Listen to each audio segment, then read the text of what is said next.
Hello दोस्तों, नमस्कार। मैं सुनील आपका स्वागत करता हूं भीम क्लासेज 92 में। आज हम कक्षा 10 के सामाजिक विज्ञान का भूमंडलीकृत विश्व का बनना इस लेसन का अध्ययन करेंगे। इसमें चार पांच भागों में बांटा गया है इसको।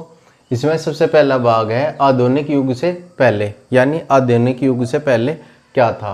इसमें सबसे पहला ही है वैश्वीकरण या भूमंडलीकरण।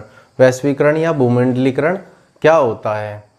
वैश्वीकरण वह प्रक्रिया है जिसके द्वारा विश्व के सभी लोग एक दूसरे से जुड़ते हैं। इसमें राजनीतिक, आर्थिक, धार्मिक, सांस्कृतिक और सामाजिक सभी पहलू शामिल होते हैं।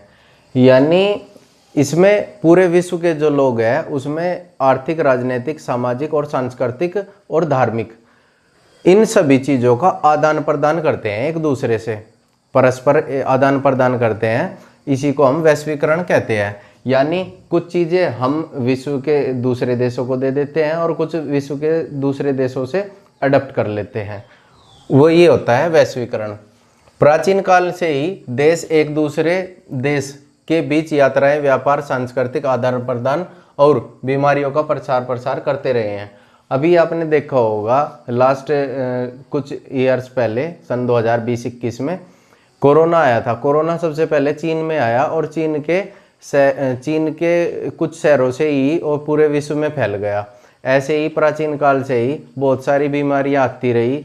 भोजन, संस्कृति, धर्म एक दूसरे देश तक फैलते रहे। अब देख लेते हैं रेशम मार्ग, सिल्क रूट। सिल्क मार्ग, अब ये सिल्क मार्ग क्या होते? प्राचीन काल में ही थे ये। सिल्क मार्ग और व्यापार तथा धर्म व संस्कृति का प्रसार के माध्यम से विश्व को जोड़ने में इन मार्गों का योगदान रहा। यानी चीन से होते हुए यूरोप तक पहुँचे ये, और भारत के कुछ क्षेत्रों तक पहुँचे। चीन, भारत और यूरोप में पहुँचे। ये जो मार्ग थे, इन मार्गों से प्राचीन काल से आज तक भी जो व्यापार है, धर्म, संस्कृति और इनका प्रसार हुआ। एशिया को आपस में जोड़ते थे कौन? ये जो सिल्क मार्ग थे या रेशम मार्ग थे, इनका क्या काम था? एशिया को आपस में जोड़ा, यानी जो एशिया के जितने भी देश हैं उनको आपस में जोड़ा। एशिया को यूरोप से और उत्तरी महाद्वीपों से भी जोड़ा। चीन में बनी सिल्क रेशम को पश्चिम के देशों में भेजने का काम इन्हीं मार्गों के द्वारा होता था।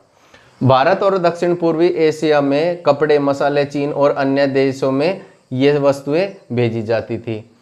एशिया के व्यापारी लोग लौटते समय सोना, चांदी जैसी कीमती चीज़ें यहाँ से इन्हीं मार्गों से लेकर आए। इन मार्गों से ईसाई इस्लाम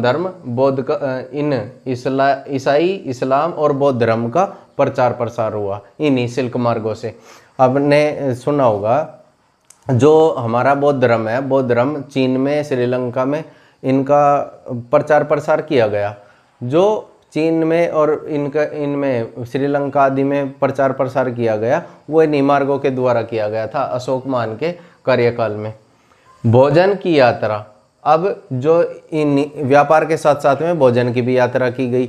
जैसे कोई भी यात्री है, जो यात्री जो गया अपने साथ में, जब दूसरे देश में व्यापार करने के लिए गया तो अपने साथ में कुछ भोजन भी लेके गया, कुछ बीज भी लेके गया, उनका भी व्यापार किया।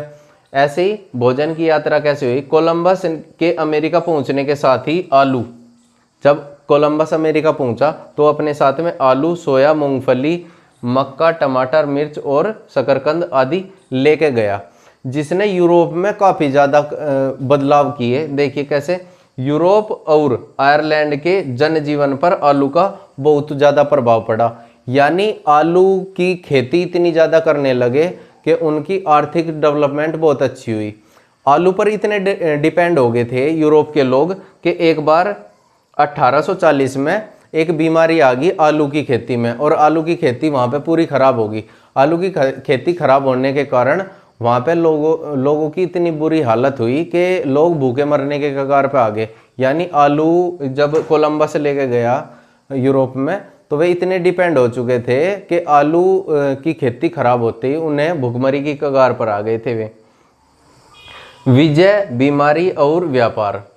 अब ये विजय हुआ, बीमारी हुई और व्यापार हुआ। 19वीं शताब्दी तक यूरोप की कमजोर स्थिति और उनका अमेरिका में जाकर व्यापार करना। 19वीं शताब्दी तक यूरोप में इतनी बुरी हालत हो गई थी। आपने यूरोप में राष्ट्रवाद जब पढ़ा था तो उसमें देखा था वहाँ पे एक फ्लू बीमारी आ गई थी और निरंकुश शासक था। तो इस वजह से वहाँ इतनी मंदी आ गई थी कि लोग भूखमरी की कगार पर आ गए थे। तो कुछ व्यापारियों ने जाकर अमेरिका की ओर जाकर व्यापार करना शुरू किया। उस समय पर 18वीं शताब्दी तक चीन और भारत संसार के सर्वाधिक धनी देश बन चुके थे। उस टाइम पे जब 18वीं शताब्दी थी उस समय ये काफ़ी धनी देश बन चुके थे। इसमें एक घटना बहुत बड़ी और है, जो यूरोप के देश है, यूरोप के देशों ने अमेरिका को अपना उपनिवेश बनाया। उपनिवेश क्यों बनाया, कैसे बना पाए वे, बिना ही लड़ाई झगड़े के, बिना तलवार के दम के? वे इसलिए बना पाए क्योंकि जो यूरोप के लोग थे वे अपने साथ में अमेरिका में ले गए चेचक। एक बीमारी है चेचक, जिसे छोटी माता भी कहते हैं, चेचक या छोटी माता। अब चूंकि जो अमेरिका देश है वो पूरे संसार से अलग थलग पड़ा हुआ था और वे इससे उनका जो शरीर है वो चेचक जैसी बीमारी को जानता नहीं था, इन जीवाणुओं को जानता नहीं था। तो जब यूरोप के व्यक्ति वहाँ पे अमेरिका में पहुँचे, ये व्यापार करने के लिए गए और वहाँ अपने साथ में क्या ले गए, चेचक का कीटाणु भी ले गए, जो जीवाणु है उनको भी ले गए। ये उनको लगे, वहाँ पे लाखों व्यक्ति मारे गए और उनकी इतनी बुरी हालत हो गई कि इन्होंने यूरोपीय व्यक्ति थे, उन्होंने उन पर बड़ी आसानी से अपना आधिपत्य जमा लिया, उसको अपना उपनिवेश बना लिया बिना किसी लड़ाई झगड़े के।